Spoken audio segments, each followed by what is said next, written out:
Hello friends, good morning. আশা করি তোমরা ভালো আছো, আমিও ভালো আছি। আজকে একটা শর্ট ভিডিও নিয়ে এলাম। শর্ট ভিডিও কি বলো তো, এই দেখো আমি মাংস রান্না করব। তার জন্য আমি কি করলাম, এই দেখো এটা দেখছো, এটা গরম মশলা, এটা দিয়ে সোমরা দিলে অনেক ভালো হবে।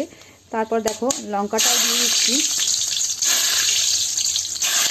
দেখতেই পাচ্ছ। তাই মাংসটা রান্না হবে, এর জন্য মশলা করেছি। মশলাগুলো দেখো সব, মানে সব মশলাই এখানে আছে। এই যে যার জন্য ভিডিওটা করা, এই দেখো চই ঝাল দেখতে পাচ্ছ, চই ঝাল এটার জন্য। তো বলি তোমাদের জন্য রেখে দিয়েছি একটা গোটা চই ঝাল। হ্যাঁ, এক মিনিট।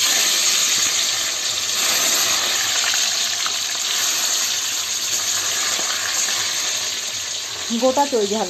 তো এটা কি বলো তো, এটা বাড়িতে হয়, বাড়িতে মানে বলতে যাচ্ছি দেয়ালের গায়ে হয়, এবং যে কোনো গাছের মানে গাছ বেয়ে ওঠে এটা, এবং বড় হয় এইরকমই দেখতে হয়। এটা সুন্দর করে ধুয়ে পরিষ্কার করে পিস পিস করে এরকম করে কাটতে হবে, এরকম করে কেটে একটু থেতো করে দিয়ে তো মাংসতে দেবে। মাংস অনেক টেস্টি হবে খেতে, এবং শরীরের পক্ষে অনেক ভালো। আর যারা নিরামিষভোজী অল্প মাংস খায় তাদের জন্য তো ভীষণ ভালো, কারণ কি তারা যে বাজে সেন্টের জন্য খেতে পারে না, কিন্তু এইটা দিলে কোনো সেন্ট বাজে থাকবে না, আর মাংসটা অনেক টেস্টি হবে, সুস্বাদু হবে।